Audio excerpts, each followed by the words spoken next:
Dr. J. Frank Baker, seat 8, vice P. Dr. Darrell McGee, area 5, clerk. Mr. Ryan Austin, area 1. Mrs. Cheryl Ray, area 2. Mr. Matthew McLeod, area 3. Dr. John B. Hilton, area 4. Dr. Roy Rose Lee, area 6. Dr. Sean Reagan, 9. Dr. Brenda Kastner is our Chief of Schools and Chief Administrative Officer, and due to a previously scheduled commitment, she will join this meeting by telephone until she arrives in person.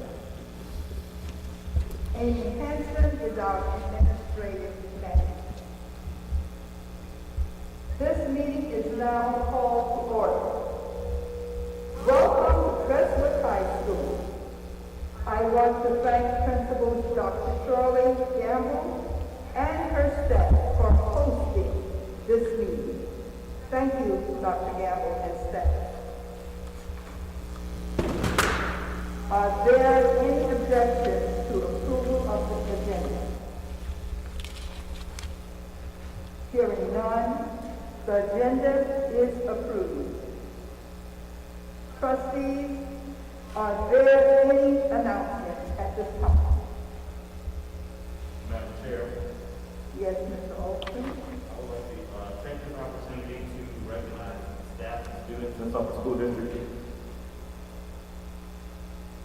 Okay, thank you. First, I would like to recognize Mr. Jonathan Bailey, who won second place at the Sumter County Museum Essay Contest, a student at Lakewood High School. Ms. Bridget Donovan, who won a $1,000 Sumter County Scholarship from Lakewood High School. Here at Crestwood, I would like to recognize the drill team for winning 10 trophies and placing 3rd overall at the Charleston Southern Drill Meet. A special thank you to the Midlands Fatherhood Coalition for donating funds to the Save the Children Community Engagement Project to purchase phonics and writing kits for every pre-K teacher in the district. And someone that's with us this evening, I'd like to recognize Mr. Brian Jones, our Area 3 Transportation Supervisor, for stepping up to the plate and directing traffic at buses and vans for picking up students at Lakewood High School this past week. Also, I'd like to congratulate the Sumter School District Food Service Department under the direction of Ms. Stacey Francis for being awarded a 2-year school breakfast expansion sub-grant by the U.S. Department of Agriculture and the South Carolina Department of Education that will impact Cherryville, Croswell Drive, and Chestnut Oaks, in which they will each receive $10,000 for the 2021-2022 school year and the 22-23 school years, respectively. Last but certainly not least, I would like to recognize the 2022 Midlands Women of Distinction honoree, ours truly, Dr. Penelope Martin Knox, by the Girl Scouts of South Carolina Mountain Midlands. And I just wanted to recognize our superintendent for this endeavor because she joined a list of 6 other women, 2 including Judge J. Michelle Childs, who was on the short list for a Supreme Court nomination, and our Lieutenant Governor, Pam Evans. So I think that's an outstanding accomplishment of our students and our staff in Sumter School District. And I just want to take this time to recognize them. Thank you.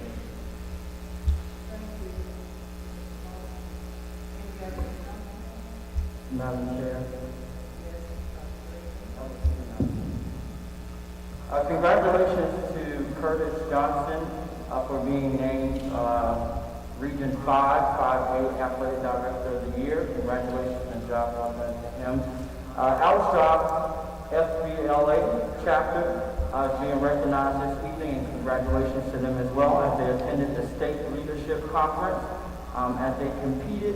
And congratulations to Courtney, Victor, Kalia, Josephine, and Simon as they competed, and they will be going on to the national competition in Chicago, Illinois, June the 29th, this summer, 2022. 8 of the 9 contestants or students out beat the others that were a part of that competition as well, so congratulations to the advisors and as well as those students for the Alice Drive Middle FBLA. Congratulations to Sumter High School for their participation in the State Skills USA competition. Congratulations to those students, as well as congratulations to Pecala Springs Braveheart for their first pinning ceremony. Congratulations as well to those students and the staff and advisors at Pecala Springs Elementary School. And congratulations to Bates Middle School Combined Orchestra, the intermediate and advanced orchestra participated and received superior rating at the concert performance assessment. And so congratulations and job well done to Bates Middle School. And lastly, congratulations to the Sumter High Orchestra as they participated in the SCMEA concert performance annual assessment. The honors assembly, or the honors ensemble, earned a superior rating for their performance. So congratulations to all of those students as well. Thank you, Madam Chair.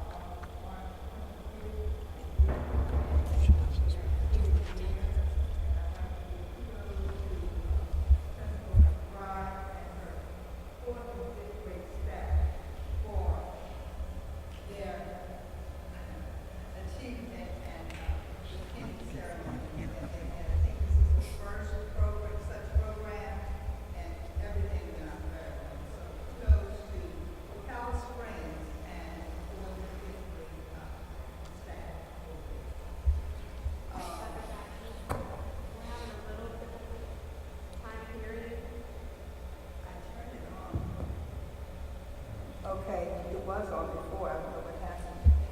Can you hear me now? Oh, I'm sorry. Okay, so we just want to make sure that we give shout outs to everyone that even if we accidentally omitted someone's name, just know that we're just as proud of you, and we want you to know that we're very proud of you and we congratulate you as well.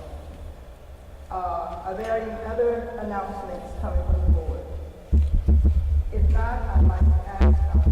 Hilton, do you have any information to report as far as the legislative update is concerned? Yes, ma'am. There's a written report of legislative update that has been voted in the board document. Everybody's perusal at your convenience. Just a couple of matters though, of special significance. The House passed a budget, the state budget, actually the week before that. The morning session is passed. Dr. Hilton, we're having a little bit of difficulty hearing. Pardon me? We're having some difficulty hearing. If the mic could be pulled down a little bit. Thank you. Yes, sir. Come on now. Anyway, so the House passed a budget for the state, and the K-12 budget was very interesting because they used a new formula. I'm sure Ms. Miller, or hopefully Ms. Miller, will be telling us about this new formula, because it is very, very different than the formula that has been used for the last, I don't know, 60 years, the Education Finance Act. You old-timers in the school business, Education Finance Act, around since the 70s, and it's pretty much been thrown out the window, is my understanding. And this new formula is very different, and we'll be learning more about it as we move forward. Also, another bill that's moving through the Senate is a voucher bill entitled Put Parents in Charge. And that bill is voucher. It takes public school money and allocates it for students to attend private school. And it's a pretty complicated bill, and there's a limit on the number of students, and there are criteria for the students. But the bottom line is it's taking public school money and giving it to students to attend private school. So we want to pay close attention to that, put parents in charge is the main thing. And there are lots of other things, but again, it's loaded in your board docs for your all that discussion. Thank you so much. Thank you, Dr. Hilton, for that report, legislative report. Okay. We are now moving on into the committee reports. The Citizen Advisory Committee is tentatively scheduled to meet on April 29th at a location to be determined. Please mark your calendar for this meeting. Again, that's the Citizen Advisory Committee, April 28th. All right, Dr. Reagan, do you have a report for the Facilities Committee? Yes, ma'am. We just want to make mention that our next meeting is scheduled for April the 13th at, I believe, the district office, but we'll confirm that. And we are in the process of beginning the school business again, and we will be planning to attend Crestwood High School, Chestnut, and Caldwell Middle School, Caldwell Elementary School. Thank you. Thank you again, Dr. Reagan. And now we're down to Mrs. Ray, the Finance Committee. There's no report from the Finance Committee at this time. We are trying to secure a date for our next meeting. Thank you, Mrs. Ray. Mr. Alston, do you have a policy committee report this evening? Yes, ma'am. We met on March 22nd, resulting in a recommendation for board consideration of first readings for the policies that I will mention shortly, but all requested amendments are noted on the meeting material documents, and district administrative staff are on hand tonight to explain the amendments. Those policies include policy ADA, face covering, policy KLGA, school resource officers, policy KLG, relations with law enforcement authorities, policy GCC, professional staff leaves and absences, and policy GDC, support staff leaves and absences, policy GCG, part-time and substitute professional staff employees. For continued and requested review for an upcoming meeting, there was continued review of policy ACB, educational equity, and sample policy ACA and ACA-R equity.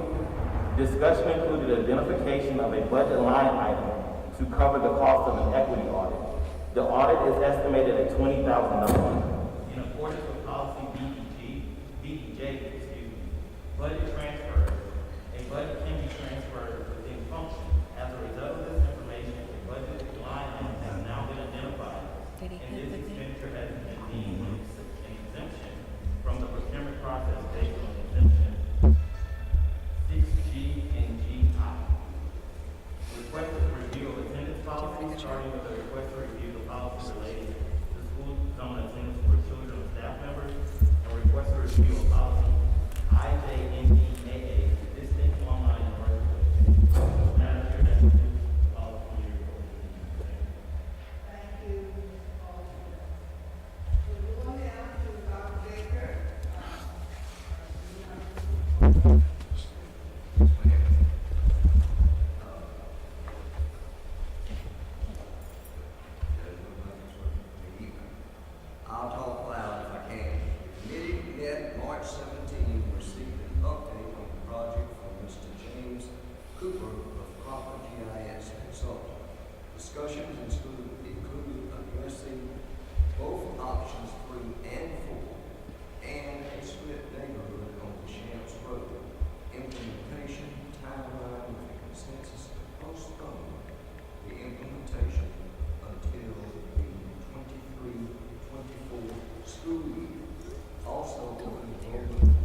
Thank you, Dr. Baker. So, Mr. Crawford, Mr. Cooper is here.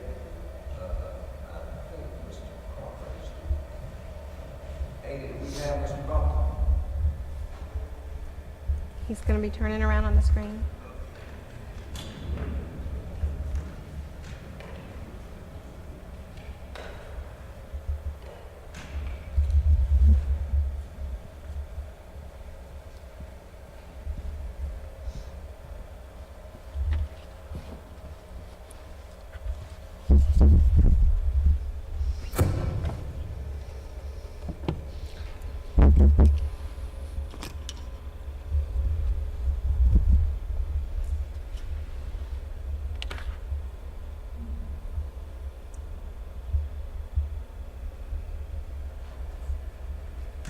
Hello, can you guys hear me okay? Yes, sir, we can hear you. Okay. Well, thank you for the opportunity to be here tonight. I am here to provide the school board the recommendations for the 2021 realignment study on behalf of the ad hoc transportation committee. I am Matthew Crawford with Crawford GIS Consulting. Our firm, everybody pretty much knows who we are by this point, but we are a planning firm designed to do this kind of work, do a lot of work across the country, and honored to be working with the district on this effort and coming to the final presentation of the months-long work that we have been doing with the district. Like I said, work with a lot of districts across the country and within the state, and to provide this expertise and experience on what has and what hasn't worked in other districts, and as well as providing the technical expertise in working with mapping data. I have been facilitating the process from the start, over 20 years of experience in doing this, and certainly bringing a lot of that to the table and working with the district and helping as they work through to build a plan for the future here. And James Cooper has also been with us. He's an analyst who works with us, our firm, and he has also been present at meetings and public information sessions and helping to facilitate the process. So just to recap on why we are here, the district in 2011 consolidated to become one single school district. Prior to that, there was a county school district, that was School District 2, and Sumter School District 17 in the city, and they consolidated in 2011. But with that consolidation, the zones and the attendance boundaries for the two separate school districts were never looked at holistically. So as a result of that, there became inefficiencies in transportation, as some areas had zones wrapped around the city of Sumter in order to feed some of the schools out in the county. And other inefficiencies started to accrue over time. So the primary objective of this study is to examine the district's attendance areas at all levels, elementary, middle, and high school, with the focus on establishing a feeder system and a set of boundaries that focus on what best meets the needs of all students in the entire county, and just focusing and developing a holistic set of boundaries with focus on Sumter School District as one. So we worked on this process in a community-based and committee-based process, and working with the consultants. We developed options and also leading to the recommendations for all three levels. We did address some imbalances in utilization, and some were overutilized, others had excess space, so we worked to level that out. And then work on transportation inefficiencies and have addressed some of those in these recommendations, trying to establish the students as close to them as possible, but thinking again what's best for all children in the district, in the county, knowing that in order to get some of these students to a closer spot, some students may have to travel further, but again, it's really looking at all students in the county as a whole. And also, we're recommending this plan that we are here in front of you in this March, and so we're right on schedule with the work that we have done. Our firm was hired to help facilitate all aspects of this. As you know, to develop materials to support the study and facilitate the meeting process, working with the community and giving them vehicles and avenues to provide input. We are here to leverage our expertise and then ultimately recommend a realignment plan for the board. So let's talk about realignment criteria. And so these were what we were focusing on as we're evaluating options. And this really helps us to set aside the emotional parts of the decision making of when you're evaluating how you should move one way or the other, and focusing on information and letting data help inform us and drive the decision. So these criteria are rules to follow when we start evaluating. If one option is better than another, or if we should move a zone line one way or the other, we always kind of look back to ask ourselves, are we adhering to the criteria better than adjustment or not? And these are to balance school facility utilization, to try to make sure there's equitable amount of space in all of our schools, to account for future growth. So not only be mindful of where neighborhoods and communities are right now, but be mindful of where the growth potential is as we move lines, and be mindful of that future potential. Close proximities, try to assign students close to their home if at all possible. Maximizing bus efficiency and transportation of students, so try to bring students as close to their home as possible, and that in a sense provides more efficiency in busing and cost savings.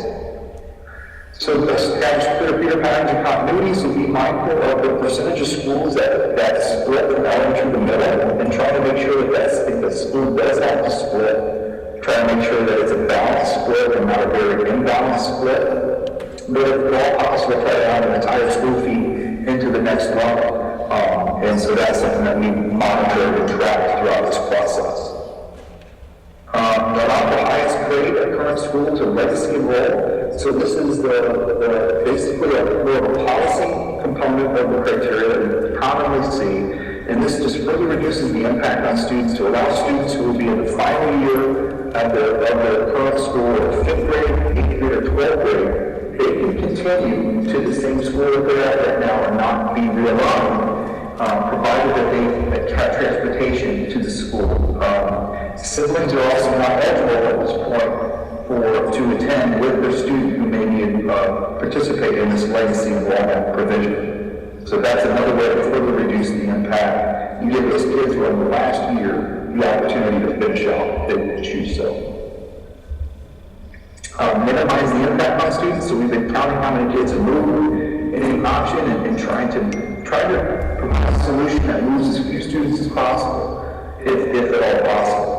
Account for economic, cultural, and ethnic diversity, so look at the demographics of the schools now, and what are the demographics of the option, and do our best to make sure that schools as best as possible resemble ethnic, cultural, economic compositions of the county.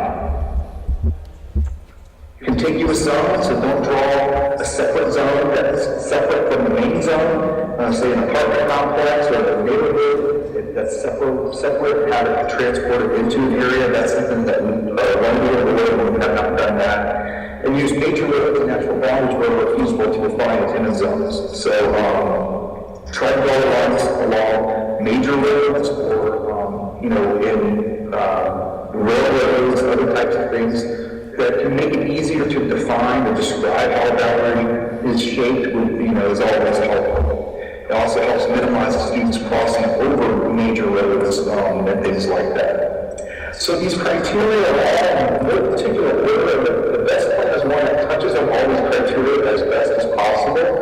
You can't focus on one element of these criteria, because if you do, you start to deviate greatly from other elements of the criteria. So the best plan is one that addresses these elements of the criteria, try to improve the current boundaries as best as possible, and with a focus on all of these criteria.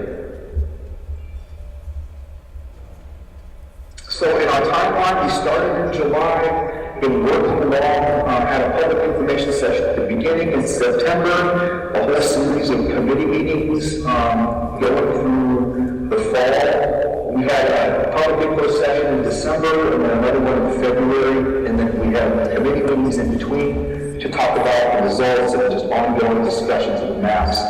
That leads us to where we are tonight, at the final presentation of recommendations to you as a board. We do anticipate that that at the next board meeting, if you are ready, that you can make a vote on our plan. So just a little recap on the committee's work. They have met 7 times since August, spent many hours deliberating on maps and studying statistics. There have been 8 variations of maps that have been shared since the process started.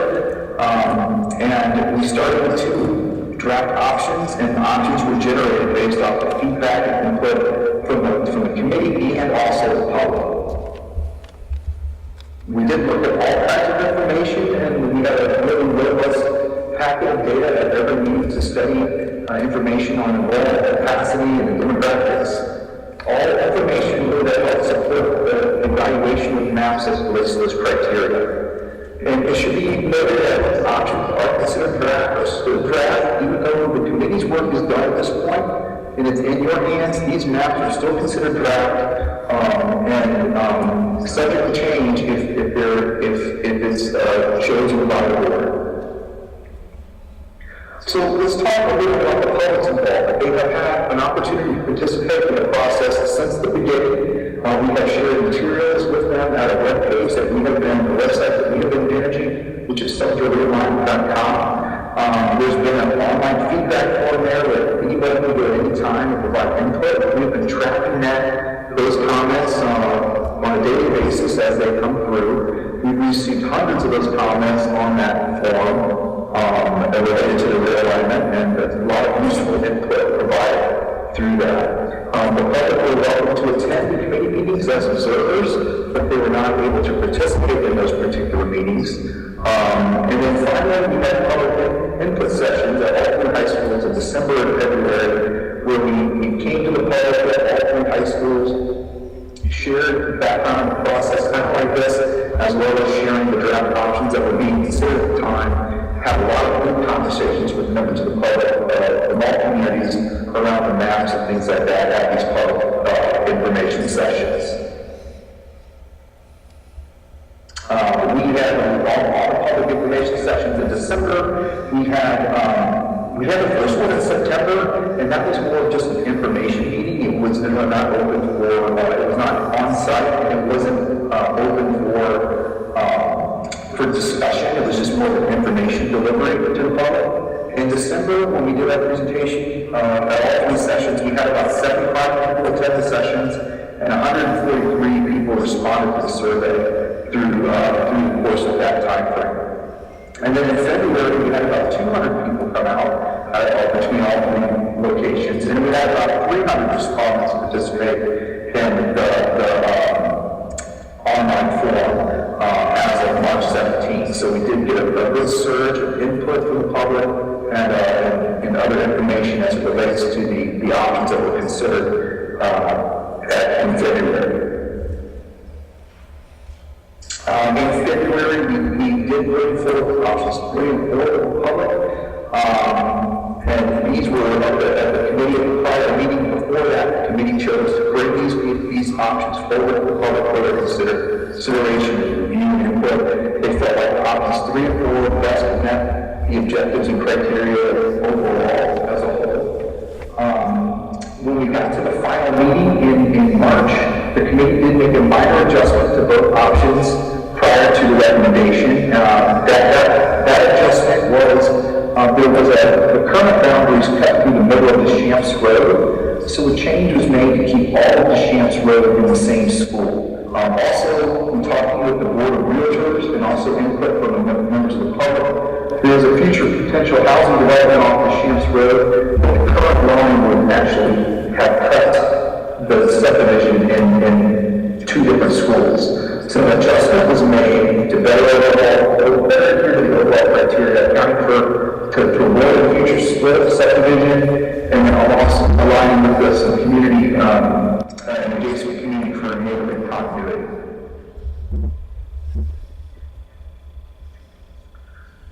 So these are the elementary maps, and let's see here if I have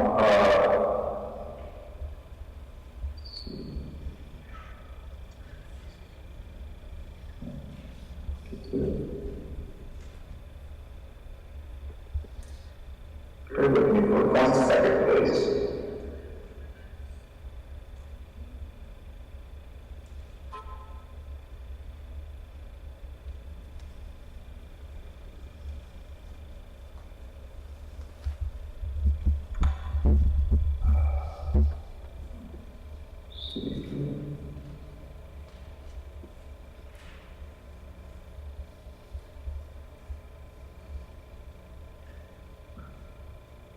Okay, I have the maps in a plot format that I can pull up and show you right now. The map is still not finalized quite yet, so it'll be, the interactive map will be ready tomorrow to show all of these maps and these options online so that you can use that as a resource. But this is option 3R for elementary schools, and we call it R just because of a slight revision.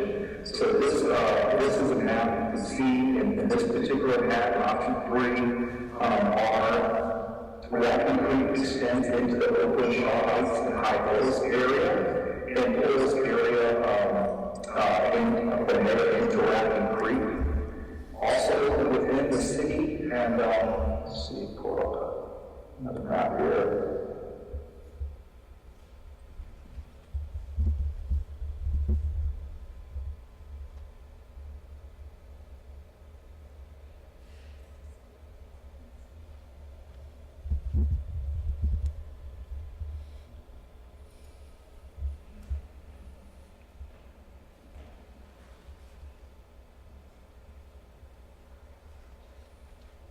I'm zoom into the city a little bit here so we can see what's going on.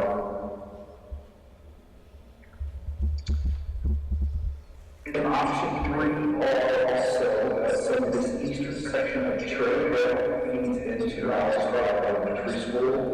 This flag drawing 5 here is actually the one, zoom into another tab here, so you can see.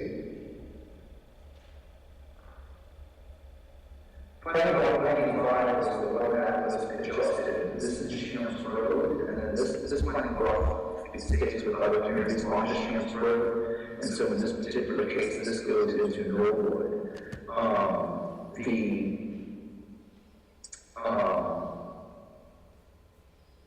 Kingsbury zone feeds over into west, so the southern edge of Cherryvale would feed into Kingsbury Elementary School in this particular map. And looking elsewhere in the city, just panning around.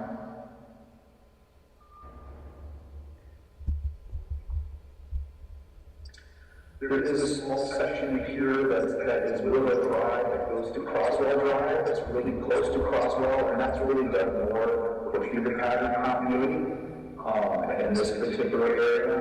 And then you'll also notice that on this map that the far western part of Davis feeds into Croswell Drive. This area off of Oswego Highway, as Main Street comes out north.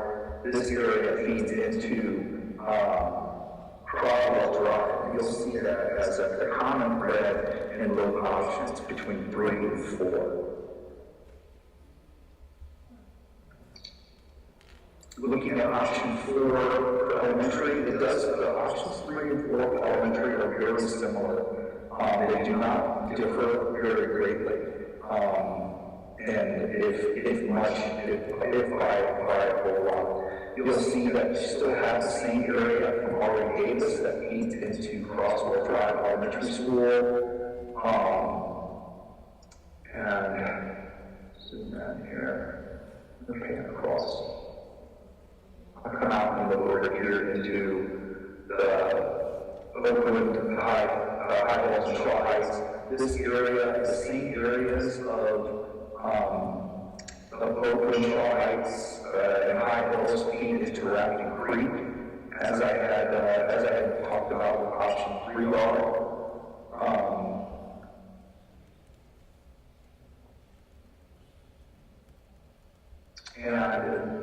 And so right now we're looking at option 4R right here. So 4 and 3 are very similar.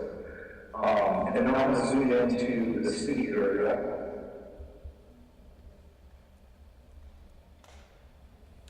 just to recap again, okay. Is it not working? You're not seeing my screen? Mr. Crawford, I'm sorry, sir. What we're seeing on our screen is not what you're seeing on your screen. And it has not been for the last 10 minutes. So something is not working, and this presentation is not working. I apologize. But we have seen the same map, and nothing has changed for the last 10 minutes. Okay. But something's not working here. Okay. Okay, well, let me, try one more thing here, stop sharing, try it. I apologize, try to get this going here.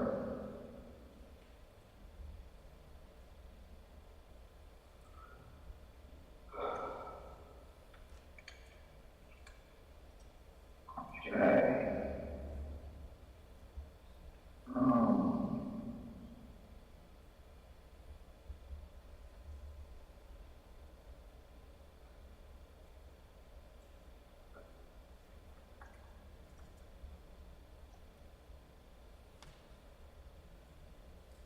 Okay, so,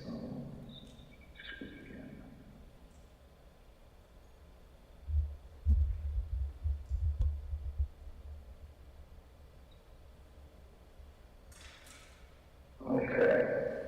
So can you see my screen now, the large map? Yes.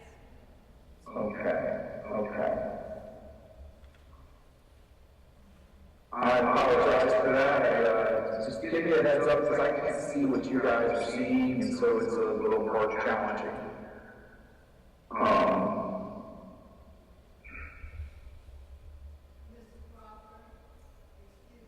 We can't hear.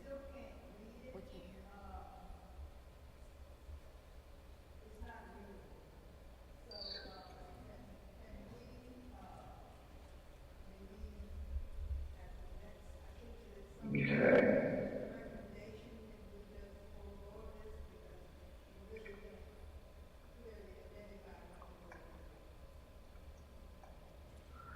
Okay, so this is option 3R, and this is basically aligns with 4R. So I'm going to start back up at the top and just kick it back from the start. So, in looking at this map, there is a section of around Hillcrest Middle School, Oakland High Hills, Shaw Heights, right around here, these tiny blocks that come along the edge that feed, that currently go to Oakland High Hills and Shaw Heights, that feed into Rapidan Creek. This was done to bring up the involvement of Rapidan Creek and balance utilization in this area. This is also the same configuration that you'll see for option 4R for this particular area.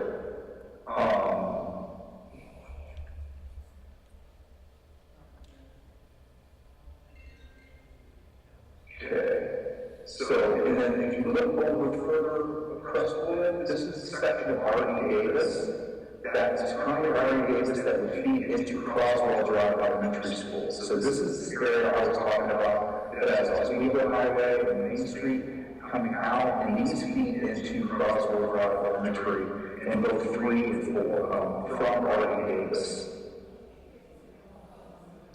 And I'm going to go ahead and zoom into the city area. Okay. I think I have one other thing.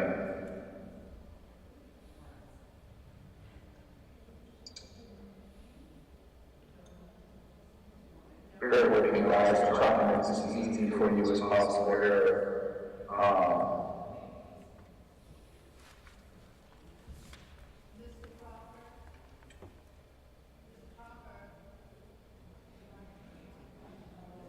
Okay, so we have an interactive map now. This will be a lot easier.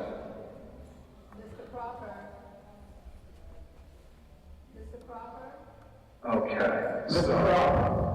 Crawford? Yes, sir. Dr. Jackson would like to say something to you, please. Okay. I wanted to say that, we are not able to visually see what you're trying to show us. The quality is not there and we can't read along with you. Is it that we can forego of this part of it and perhaps get this information at another time? I realize that this is supposed to be the last presentation, but our audience cannot read what you are trying to share with us. So it's more confusion than understanding. It's up to you. I can finish the presentation without giving the thorough comparison of the options, and then we can come back and I can give you a more of an orientation on the difference between the two options, if you'd like, or we can regroup at a time and I can finish the remainder of the presentation too. Okay, I've spoken with the chairperson of the committee, and we'd just like to ask that we regroup at another time because of the quality of the presentation, and we're not hearing you very well as well. Okay. Okay, thank you so much. We would like to thank you and Mr. Cooper for what you've done. And just know that we will try to set this up in such a way that we can get the information that you're trying to share with us, but we're not able to really thoroughly understand what you're saying. And I also would, in thanking you,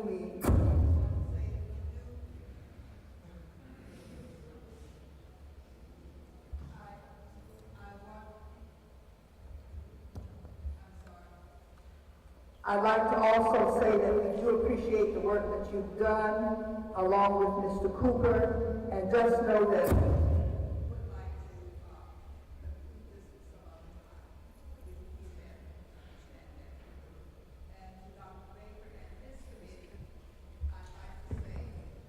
you for your tireless effort. I know that the committee members gave a lot of time and they were very committed to their endeavor.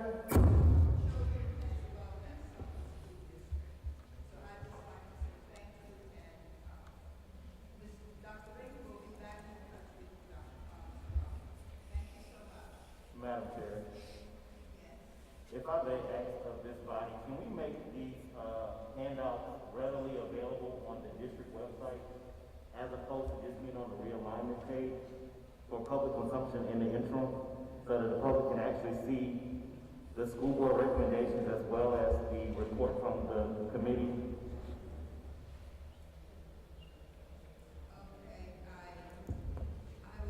Told that these handouts are on the web, on the realignment page, but not on the district website.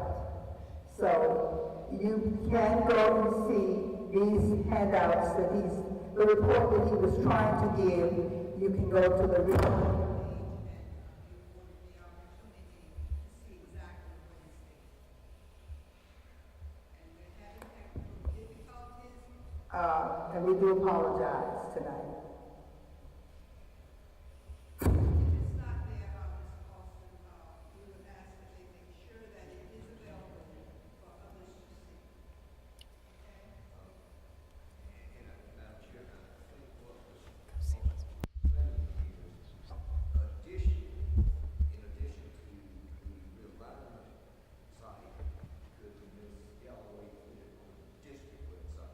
That's correct. That's correct, because I know on the realignment site, there's a lot of information, but if we could just put it on the district site. It's a doable thing, it'd be the same thing if you could get it on the district website. Thank you.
fluctuation in revenue projections from last month is approximately $23,000 and was within the local revenue category. The total projected revenue for the fiscal year 2022 is now $127,618,191.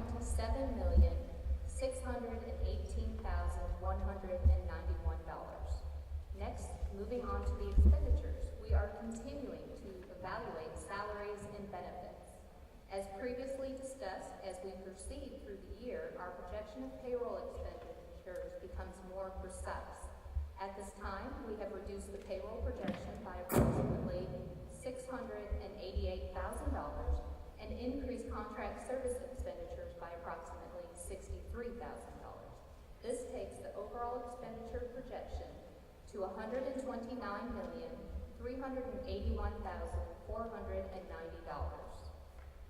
Additionally, the other financing sources was reduced by $88,000 as a result in revised projections from the State Department. Total change in fund balance is projected as an increase of $562,477, bringing the general fund balance to $33,189,208. Please keep in mind that we will continue to review projections as we progress through the remainder of the fiscal year, and amounts will continue to fluctuate. Are there any questions before we move to item 4.2?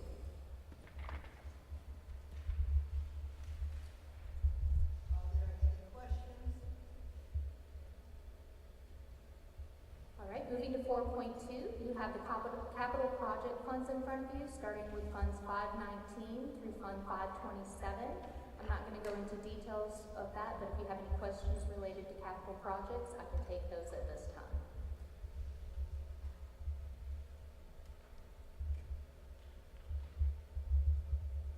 Hearing none. We'll continue. Okay.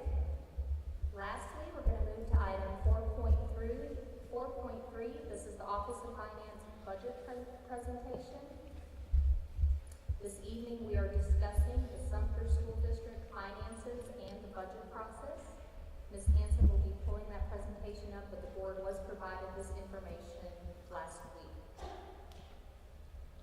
Moving to the next slide, there are four main areas that we will discuss. The first is fund accounting, followed by the general fund revenues, general fund expenditures, and then we'll go into detail about the budgeting process. On the next slide, you will see a flow chart of the fund accounting categories for the school district. The second row details two main fund categories. We have the governmental funds and the proprietary funds. Moving down to the bottom row, you will start seeing on the left that governmental funds are broken down into two main categories, the general fund and other funds. The board is very familiar with the general fund. That is what is presented each month in the board meetings. And then I will go into what makes up the other funds on the next slide. Moving to the bottom right, under proprietary funds, we have food service funds. Within each fund types, we have several funds, and within those funds, we have general ledger accounts. Sumter School District has over 10,000 general ledger accounts. On the next slide, we'll discuss in more detail the governmental type funds. As I mentioned, the general fund is included in this category. That is where our operating activities are recorded. Then within the other fund categories, you have special revenue funds, debt service funds, and capital project funds. And we'll go into detail as we proceed. In the general fund, as I mentioned, this accounts for all financial resources related to our operating activities that are not accounted for in some other fund. For the Sumter School District, this is where we record all operating activities that are not paid for by grants, and we will go into detail about the general fund revenue and expenditures later in the presentation. And Ms. Hanson, if you can go down 2 slides now, please. Special revenue funds.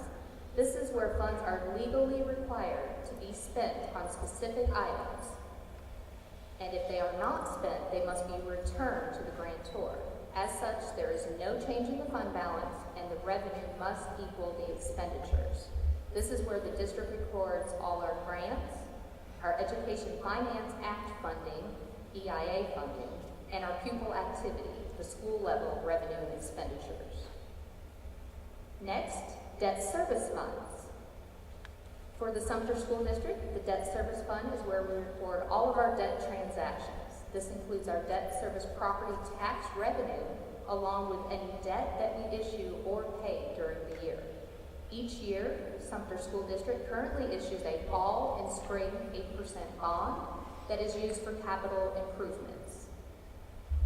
These loans are then paid back with the local tax revenue. We currently have 4 debt service funds. Next, capital project funds. For Sumter School District, we currently have 9 capital project funds. A new fund is set up each year with each debt issuance. The capital project budgets are approved by the board, and there are stringent requirements on the type of expenditures in these funds. For example, the item must cost more than $5,000 and have a useful life of greater than 1 year. Just a few examples of capital project expenditures include roof repairs, HVAC replacements, Chromebooks, and laptops. Moving to the next slide, we have proprietary funds. This is where we account for activities that involve business-like activities. We only have one category here at Sumter School District, which is our food service funds. We have approximately 10 food service funds. This is where we record the revenue from the United States Department of Agriculture, USDA, and the offsetting food costs. We participate in Community Eligibility Provision, CEP, which means we have a high poverty district and we are allowed to serve breakfast and lunch at no cost to all our enrolled students. To claim reimbursement for the food costs, we still must track which students are served meals each day so that we can submit the supporting documentation to receive payment from the USDA. Additionally, we do have revenue for meals purchased by teachers and staff. Examples of typical expenditures in the food service funds are food costs, salaries and benefits for food service employees, and repairs and maintenance to the food service equipment. The next slide is a graph that represents the funding that we just spoke about. This is the fiscal year 2021 activity, which was per our audited financial statements that has already been presented to the board in December, but this is just a different format. The details of the revenue are in the light blue bar, expenditures are in the dark blue bar, and then lastly, the other financing sources and uses are in the garnet color. Starting to the left, you will see our general fund activity, and I'm not going to read all the numbers to you, but you can clearly see in this graph that the general fund is the largest category of our activity. For the entire district, we had $194 million, and 66% of that, or $129 million, was in the general fund, followed by the special revenue fund of 15%. Again, that's where our grants are recorded. Followed by our debt service category, that's where our loans and debt is recorded.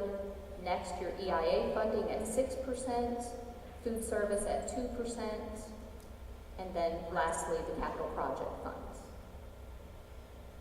The next slide, we're going to go into detail about the general fund. This is your general fund revenue for fiscal year 21. As you can see here, the largest category of revenue is from the state. That was $95,994,172, or 74%. Next would be our local revenue, which is at $32,742,271, or 25%. And then lastly, you have the federal category, which you can barely see on the graph. It was $435,000, or 0.34%. Next, the Education Finance Act funding. I'm not actually going to go into this evening because, as Dr. Hilton mentioned, with the legislation, there is a proposal for this to completely change, and the Education Finance Act funding would go away entirely. The method of how to allocate funding would be completely different. As you know, right now, it is allocated based on 135th day student counts. This legislation will change how districts are funded. In other words, Frank Rainwater, the executive director at Revenue, Fiscal, and Affairs, take everything you know about school district funding and forget about it, as the new method is completely different. The current method is based on per student allocation, as I mentioned, and the new method would be based on teacher to student ratio allocation. And I'll discuss this new method later in the presentation and compare the revenue between the two methods. Again, the next slide, this is your EFA funding. I will just note that this year, fiscal year 22, we are using the 45th day count there, and the gray bar shows approximately 41 million. You will notice a decrease in the last several years, and that is a result of our decrease in enrollment. Next is the base student cost. Again, this would go away completely with the new funding method, but I do have this up here, and I just would like to point out that the recession that we experienced in 2008, here we are years later in fiscal year 22, and we still have not gone higher than what we were prior to the recession. I think that's important for the board to remember, that it takes many years to recover from something like a recession or a pandemic. The next slide is our property tax revenue. For our annual audited financial statements, here are the local property tax revenue for the district since fiscal year 2012, and this figure will fluctuate based on collection and millage rates. It is noted that this year, the preliminary millage cap calculation, we do know that the consumer price index increased by 4.7%, and that will be used in the calculation, and then we are still waiting on the increase in populations to complete our calculation of what our increase in millage could potentially be. On the next slide, we have the number of mills for our school operation. If you'll go back one slide, please. This right here, you can see that starting from 2012 through 2022, last year was a rollback year for Sumter County, so while it looks like we had a slight decrease, our district went from 160.1 mills down to 157.4 mills as a result of that rollback. And then, as you know, County Council did approve a 2 mill increase last year, which brought us to 159.4 mills. Next, moving on to the general fund expenditures. There's 4 main categories of expenditures. There's salaries and benefits, supplies and materials, purchase services, and other. On the next slide, there is a visual to break out what our expenditures for fiscal year 21 were spent on. You see the largest section there is for salaries and benefits. Out of our $124,519,954, $114,274,137, or 92% were spent on salary and benefits. That means that $10 million was used to operate the entire school district for fiscal year 21. Of that $10 million, $5.5 million was spent on supplies and materials, that's 4%. $4 million was spent on purchase services, which is 3%. And then the last category, other, was $600,000 or 0.5%. Next, on the slide, you'll see the breakout of the salaries and benefits. The total was approximately $114 million. You can see here, $81 million was spent on salaries, and benefits was $33 million. Of the benefits, our largest category is your retirement, which was at 21.81% of your salaries. That was up to 22.81% for fiscal year 22, and it is proposed to go to 23.81% for fiscal year 23. The next category is your group health insurance. Currently, it's at 12.44% of our salaries.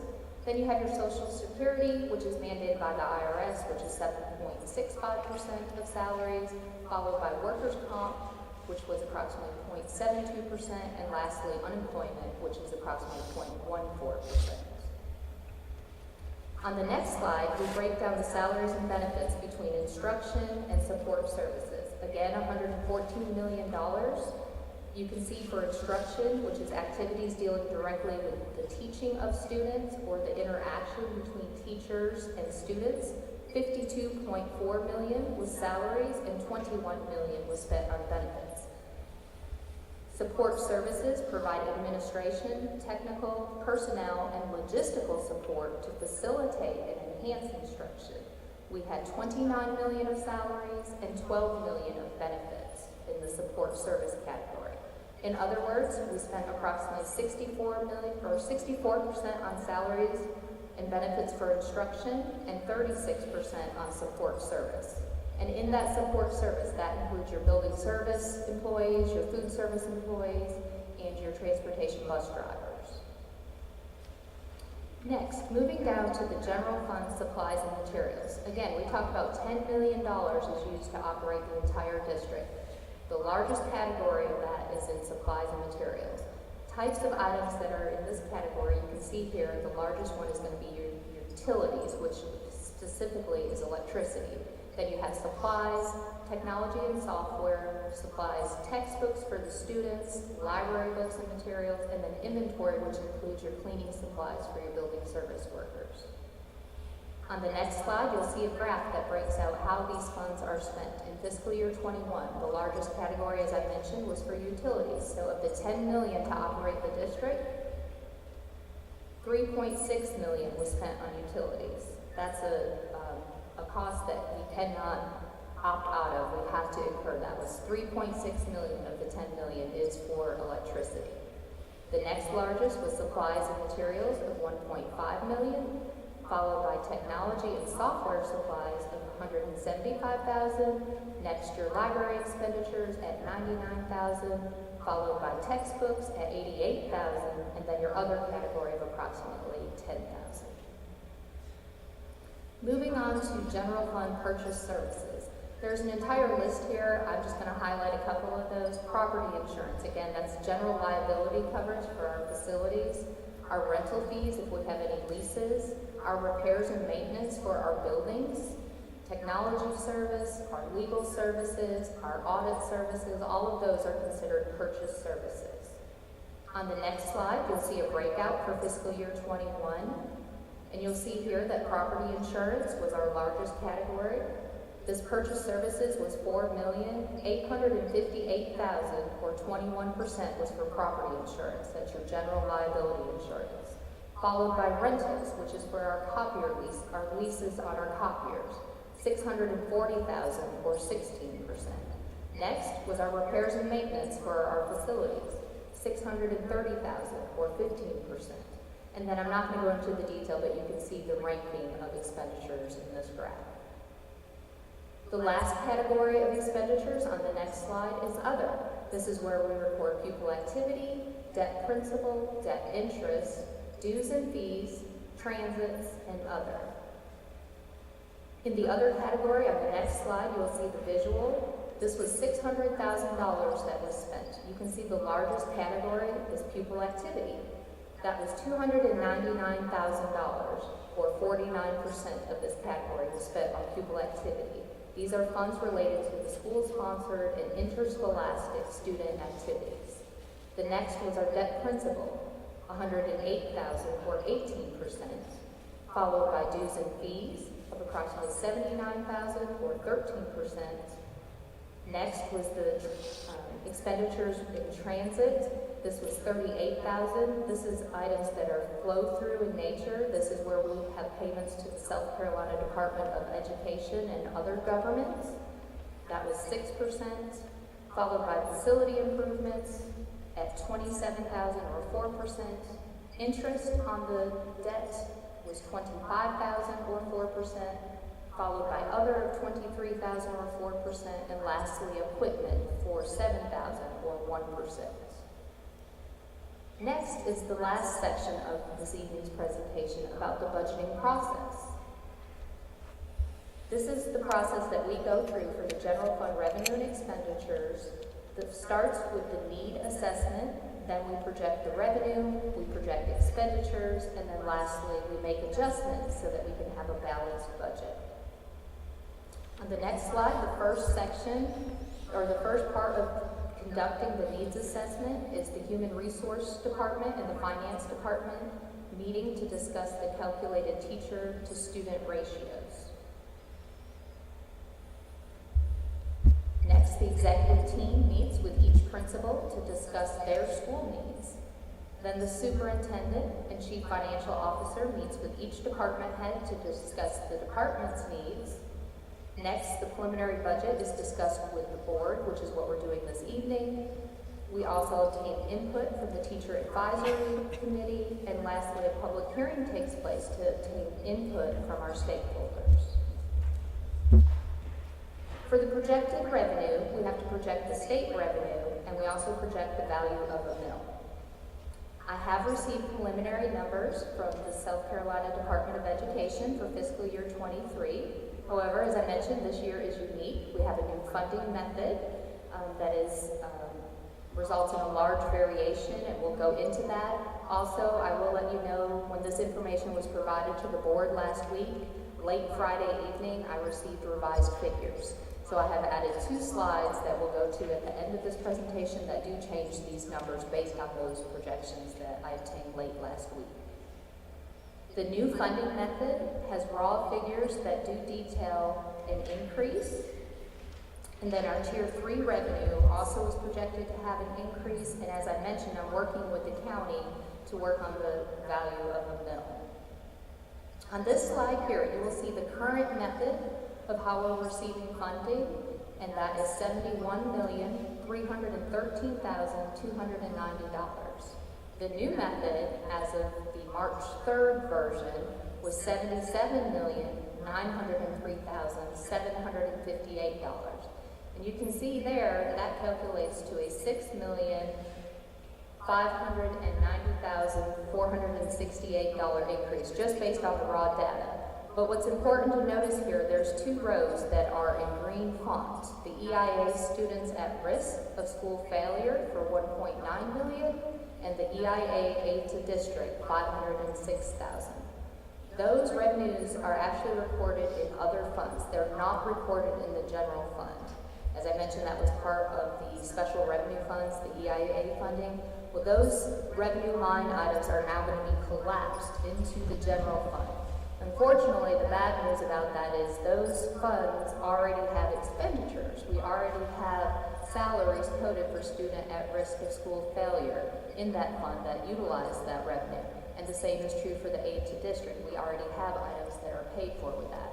So while we're collapsing that revenue, that means we need to increase our general fund expenditures by $2.5 million to take that into consideration. So while it shows a $6.5 million increase, you have to back out $2.5 million of that to see the net of $4.1 million increase. And you can see there our Tier 3 revenue increase is projected to be approximately $1.3 million. And so based on the March 3rd version of figures, we were going to see a total revenue increase of $7,901,813. Next, projecting our mandatory expenditure increases. On the next slide, you will see here a few of the mandatory increases. As we just talked about with that revenue line item collapsing, those 2 rows in green, we have to increase our expenditures by $2.5 million in the general fund. Also with this legislation is the teacher salary scale increase, which would be $4,000 per scale, per cell on the scale. That's approximately a $4 million cost to the district. Then you have your fringe related to that. That's all those benefits that we spoke about. That's $1.3 million. Then a teacher step increase is approximately $1 million. Health insurance is going to go up 18.1%. That is actually $1.8 million. The good news is it's on a calendar basis, so for next year we only have to budget half of that, but the following year we'll have to budget for the whole $1.8 million, but next year we only have to do $900,000. And then our retirement increase of 1%, which is approximately $786,000. Next, just some of the other necessary expenditure increases. We all know we're facing rising costs. I have met with some departments, but not all of the departments. I have met with principals as well. This does not include any of their requests of increases. This is just from one particular department that has a significant budget for the district. And I'm just throwing in a number here of $550,000. This is for items that relate to our fuel expenditures. We all know we're facing an increase in fuel. And then also just for repairs and maintenance of the building, all our vendors are increasing their prices. As you know, when you go to Lowe's and buy a piece of lumber, the prices increase significantly. So I just used a rounded dollar amount here. Again, that is from one department. I still have several departments to meet with, technology, academics, and I'm sure they are going to face the same thing of needing more money just to keep the current vendors and expenditures we have. That's not adding any of the requests from the principals for additional items. This is just to maintain what we have. And then also for non-certified staff, a step increase for them would cost approximately $625,000. So while these are not mandatory increases, they are necessary increases. Next, on the slide, you will see where I actually have the dollar amounts, not the rounded figures. So the first part there, I know it's small font, but the board has it in front of them. The first is the mandatory increases for the new funding method and for the teachers. That's $8,777,164. The other mandatory increases for health insurance and retirement, $1,686,000. And then lastly, the necessary expenditure increases. Remember, this does not include anything the principals have asked for, nor several of the departments. But for operational expenditures, $557,150, and then that step for non-certified staff, that brings that necessary increase to $1,182,150. Next, we get to the part of the budget process where we need to look at our projected revenue and see if it'll cover our projected expenditures. And if it does not, then we need to prioritize the needs and make the necessary adjustments. So on the next slide, you will see the projected revenue increase that we are excited about is $7,901,813. Then just for the mandatory expenditure increases, that's $10,463,164. That does not include those necessary increases. This is just the step increase and the increase for the teachers, the change in the funding method, your retirement, and your health insurance increases. You can see here the shortfall is $2,561,351. When you're faced with a shortfall, you have several options. If you'll go back one slide, please. You can decrease expenditures. You can increase your local funding by requesting a millage increase. Or you can know that you're going to face a deficit and utilize a portion of the fund balance to offset that. I do caution you that this is not a permanent solution utilizing the fund balance. The fund balance will eventually be completely used because these are reoccurring expenditures. These are for salaries, health insurance, retirement, things that it will continue year after year. So if you use $2.5 million of the fund balance next year, the following year you need to use another 2.5, the next year again, until you would deplete your entire general fund balance. Now, if Ms. Hanson could pull up the two new slides based on those revised figures that I received late Friday evening. I think the email was dated at 5:30 p.m. We'll give her just a minute so that you can have that information right in front of you. It's actually going to be slide 30 that's revised. That'll be the first one that we're looking at.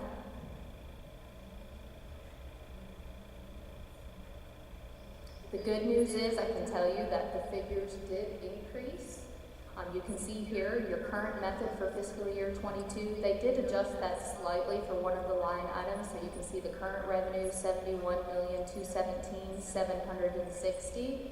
Then you can see there the new method has $8,861,745. So it was about a $3 million fluctuation. We're excited about that. Again, these are preliminary numbers. Legislation has not been finalized. It could be something completely different that gets approved. They could come up with something tomorrow. I could have an email right now that it's changed again. But what they said, several of the changes were a result of the tax ability for 22 was used. Of course, they were using last year's 21 number. The entire appropriation for EFA, less the holdback for special schools, is now included. They included health insurance and retirement funding, and they decreased the hold harmless by $10.4 million, and then they had additional funding increase from $27.7 million to $35.6 million. So that explains Why the number changed 3 million for us? They had several changes at the state level. So there you can see that 9.6 million is the change between the two methods. I also did speak with the county late last week, and they are projecting a 1% growth factor. So I just did a 1% calculation there to say our local property taxes could potentially increase 300,000, and then again you have your tier 3 increase, bringing the new projection to increase revenue at $11,255,330. And then if you go down to the next slide, I have the top part of that slide showing what we saw before with your projected revenue increase. Now it has the larger dollar amount. Your mandatory expenditure numbers stayed the same. So now we are in the situation, which is good, of an excess of $792,166. So then I've added a section here to show you those necessary increases that we talked about. The $557,000 for just one department, that does not include all the departments' needs that they have provided, and then a step for our non-certified staff of $625,000. If we were to add all of those together now, we would have a shortfall of $389,984. I will tell you that number will be higher because once I meet with the other departments, I'm sure they're facing the same rising costs and need to build that into there. We will continue to monitor legislation and modify the budget projections. In April, a draft budget will be presented to the board, and we will have a public hearing. Then in May, the budget will be presented to the county, and then in June, the board will need to approve the budget. And at this time, I know I have given you a lot of information. I will turn it over for any questions or suggestions that you may have related to the general fund budget for fiscal year 23.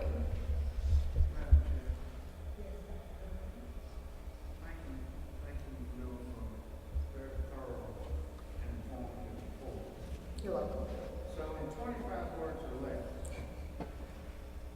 this 11-to-1 ratio business, isn't that the ratio? It actually has changed. It's very close to that, but the numbers I received last Friday, it results in a student-teacher ratio of 10.9 and 68,907 funded for each of those teachers. So in 25 words. Dr. Hill, could you speak into the microphone, please? Ma'am, gentlemen, hear me fine. So we all understand per pupil allocation categories for special ed, done away with all that. Okay, but so what is the ratio in 25 words or less? What is the ratio? What does that mean? I can't get a handle on it. I'm not sure I can do it in 25 words or less, but I do have the presentation pulled up that was from Frank Rainwater. And what they're saying now is that they took the total number of students in the whole state, and they took the number of teachers in the whole state. And they are saying that it is now it was 11.2, now it's 10.9. So what they're saying is we're going to fund the district based on that ratio. That does not mean the school district will have a class ratio of 11-to-1 for each teacher. That is not what that means. That just means that's how they're funding us. So they will fund for that because they also know that you need those support services. You need to have your building service employees. You need to have bus drivers. You need to have food service employees. So that is just their method they're using to allocate funds. That is not what the student to staff or teacher to student ratio is going to be. That is just how they're funding. They do start with the weighted pupil.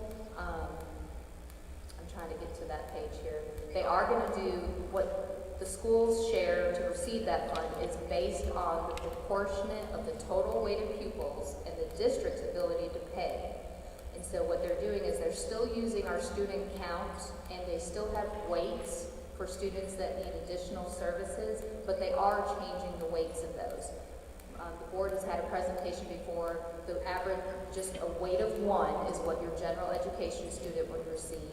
And then students with disabilities, it was a 1.74 up to a 2.5%. They're doing away with all of that. They are now saying any student with disabilities will have a weight of 2.6%. But again, that is just in the overall calculation, not in the, it's just completely different method. It would take me hours to explain it to the board, but it is a completely different method, but they do take that into consideration. What they also are doing now is they are giving a higher weight to students living in poverty. As Sumter School District does have a high percentage of that, we are receiving a benefit and receiving additional funding for that. There are districts in the state, because they do not have a high poverty, that are actually losing money with this new method. So they are trying to distribute the funds to those areas that are high poverty and for students that have disabilities. Okay, are there any additional questions for me?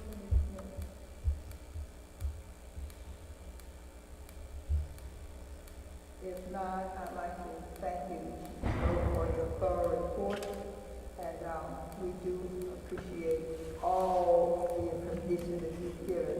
And I'm sure some of the board members might reach out to you individually for clarification on some things, but just know that we do appreciate you. Yes, ma'am. Thank you. Thank you so much. Okay.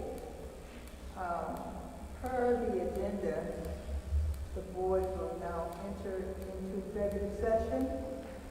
And as a reminder, there is no set time frame for this portion of the meeting. However, we invite our in-person guests as well as our virtual guests to join us again when we return to open session. And if you're unable to be with us at that time, we do wish you a pleasant, safe week, and know that we care. Trustees, is there a motion to enter into executive session?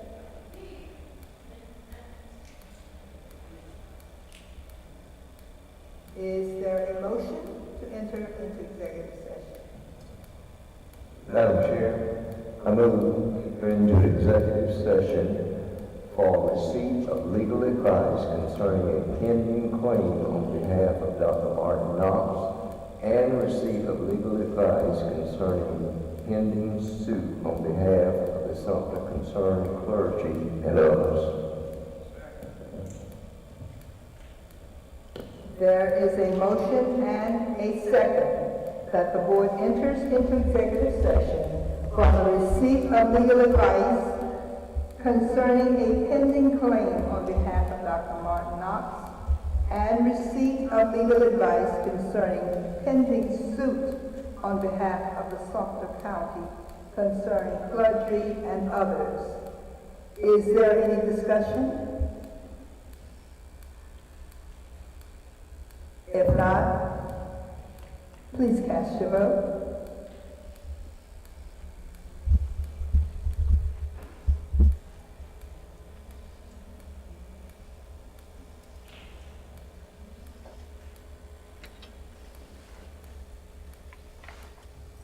Motion passes unanimously. Okay, the motion passes unanimously. We are now entering into executive session. Thanks again for being with us, and we look forward to your... Yes. I would like to make a motion that this board acknowledge the order to sit and desist from taking any action on the vote on February 28, 2022 You have to go back to meeting 7.1. and allow the superintendent, Dr. Penelope Martin Knox, to continue her contract until the conclusion and resume her position as Sumter School District Superintendent effective immediately. Second. Dr. Jackson, when you call for policy A and B, you have to go back to 7.1 for that. Yes, is that motion out of order?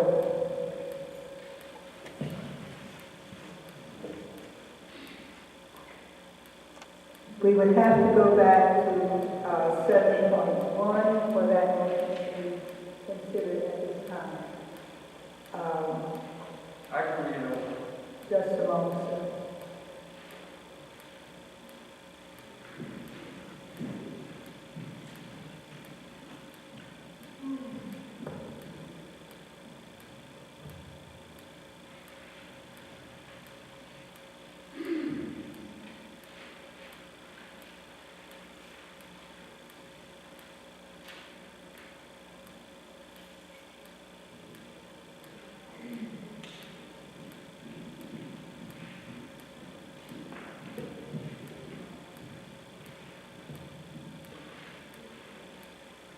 Okay, I did not expect a motion, so we will have to go back to 7.1.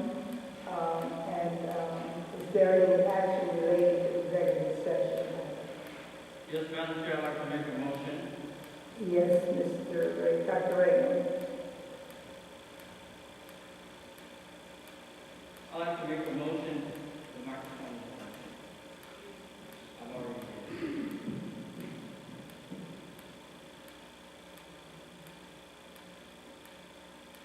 If you would like to do mine.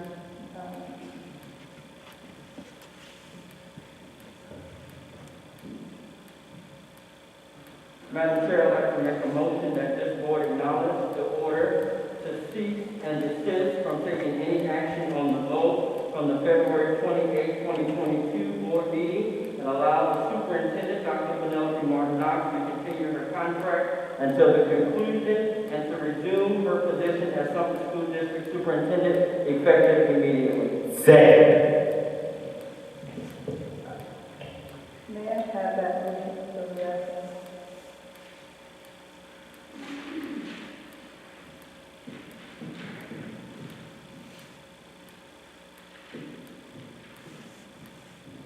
There is a motion and a second that we acknowledge the order to cease and desist on taking any action on the vote of the February 24th meeting and allow the superintendent, Dr. Penelope Martin Knox, to continue her contract until the conclusion and resume her position as Sumter School District Superintendent effective immediately.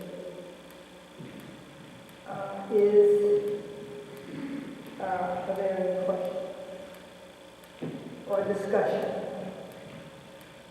Is there any discussion? Please cast your vote as soon as you get that to out. Okay, a show of hands in those who want the motion.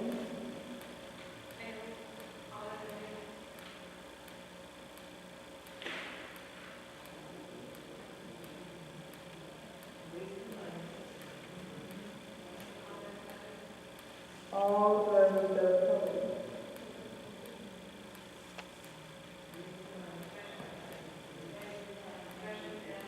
The motion fails. Okay. All right, we will now move on to 7.2, first reading for policy ADD face covering. Madam Chair, I'd like to make a motion that the board approves first reading amendments to policy ADD face coverings.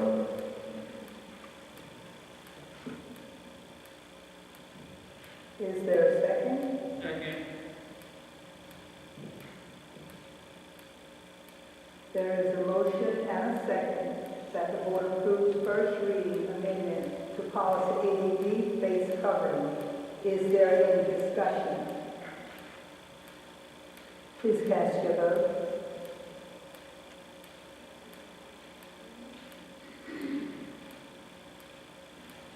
And while she's doing that, I will apologize that the projector is not working at this time. However, the votes are being reported to Amy, and she will give us the results of those.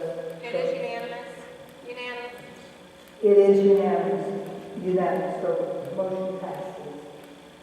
7.3, first reading policy KLG, relations with law enforcement authorities. Trustees, is there a motion for policy KLG? Madam Chair, I'd like to make a motion that the board approves first reading amendments to policy KLG, relations with law enforcement authorities. Second.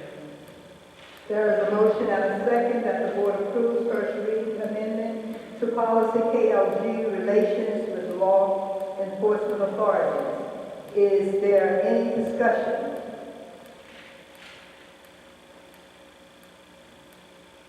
Please cast your vote.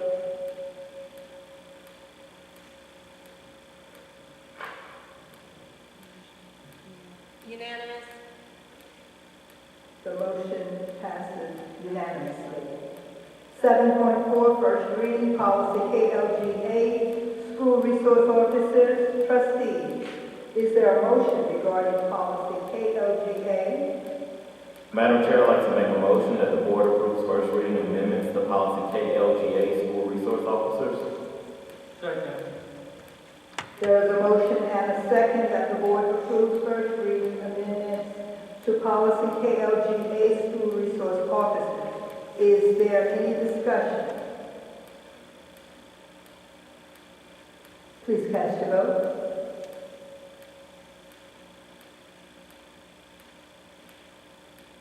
The motion passes unanimously. 7.5, first reading, policies GCC, professional staff leaves and absences, and policy GDC, support staff leaves and absences. Trustees, is there a motion regarding policy GCC and policy GDC? Madam Chair, I'd like to make a motion that the board approves first reading amendments to policy GCC, professional staff leaves and absences, and policy GDC, support staff leaves and absences. There is a motion and a second that the board approves first reading amendments to policy GCC, professional staff leaves and absences, and policy GDC, support staff leaves and absences. Is there any discussion? Please cast your vote.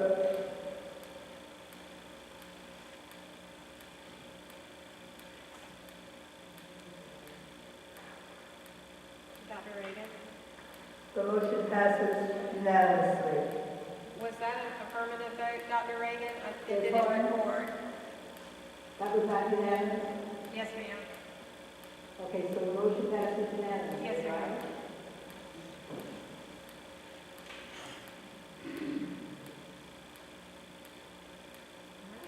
Amy, Yes, ma'am. that passed unanimously? Yes, ma'am. All right, thank you. We're now down to 7.6, first reading policy GCG, part-time and substitute professional staff employment. Trustees, is there a motion regarding policy GCG? Madam Chair, I'd like to make a motion that the board approves first reading amendments to policy GCG, part-time and substitute professional staff employment. There is a motion and a second that the board approves first reading amendments to policy GCG, part-time and substitute professional staff employment. Is there any discussion? Please cast your vote.